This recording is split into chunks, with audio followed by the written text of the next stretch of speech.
നമ്മൾ ഹൈറിച്ചിനെ കുറിച്ച് ഒരുപാട് വീഡിയോകൾ ചെയ്തിട്ടുണ്ട്.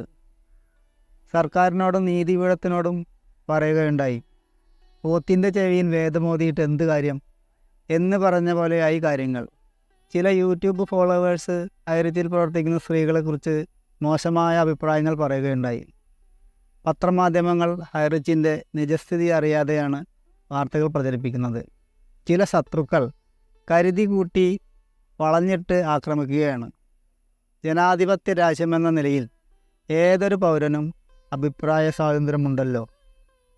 ഈ കമ്പനി ഫ്രീസ് ചെയ്യുന്നതിൻ്റെ തലേ ദിവസം വരെ കിട്ടാനുള്ള സംഖ്യ എല്ലാവർക്കും എത്തിച്ചു കൊടുത്തൊരു കമ്പനിയാണ് ഹൈറിച്ച് കമ്പനി. നല്ല നിലയിൽ പ്രവർത്തിച്ച് മുന്നോട്ട് പോകുന്ന കമ്പനിയാണ് ഹൈറിച്ച് എന്ന് എല്ലാവർക്കും അറിയാവുന്നതാണല്ലോ. തൃശ്ശൂർ ജില്ലയിലെ ഒരു ജനപ്രതിനിധി കൊടുത്ത വ്യാജ പരാതിയിൽ ജില്ലാ ഭരണകൂടത്തിൻ്റെ ഒത്താശയോടെ കമ്പനി ഫ്രീസ് ചെയ്തിരിക്കുകയാണ്. ആർക്കു വേണ്ടി, എന്തിനു വേണ്ടിയാണ് ഈ നീചകൃത്യം ചെയ്തത്? ഒരുപാട് സാധാരണ ജനങ്ങൾ മരുന്നിനും മറ്റു ചികിത്സകൾക്കും ലോൺ അടവുകൾക്കും കുട്ടികളുടെ പഠനത്തിനും ആവശ്യമായുള്ള വരുമാനം ഹൈറിച്ച് കമ്പനിയിൽ നിന്നാണ് കിട്ടിക്കൊണ്ടിരുന്നത്. 7-8 മാസങ്ങളായി ഇത് നിലച്ചിരിക്കുകയാണ്. ഇപ്പോഴത്തെ തലമുറയിൽ പെട്ട യുവാക്കളും ഭൂരിഭാഗവും യൂറോപ്പിലേക്കും മറ്റുള്ള ഇന്ത്യയിലെ മറ്റുള്ള സംസ്ഥാനങ്ങൾക്കും പോയിക്കൊണ്ടിരിക്കുകയാണ്. ഗൾഫ് രാജ്യങ്ങൾക്കും യൂറോപ്പിലേക്കും ഒക്കെ പോയിക്കൊണ്ടിരിക്കുകയാണ്. അവിടെ പൗരത്വം എടുത്ത് അവിടെ ഫാമിലി സെറ്റിലാക്കുകയാണ്.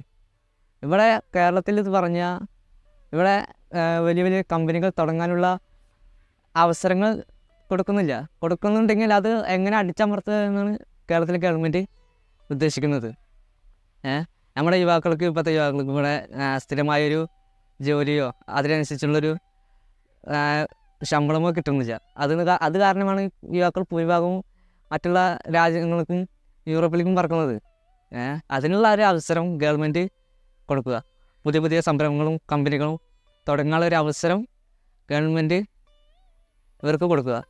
എന്നാൽ മാത്രം നമ്മളെ കേരളത്തിലെ ഇനി വരുന്ന തലമുറത്തെ യുവാക്കളും കേരളത്തിൽ സെറ്റിൽഡ് ആവുള്ളൂ.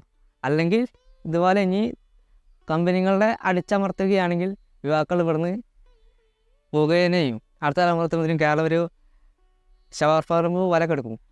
ആളില്ലാത്ത വീടുകളും ആളില്ലാത്ത റോഡുകളുമായിട്ട് ഇങ്ങനെ കിടക്കും കേരളം.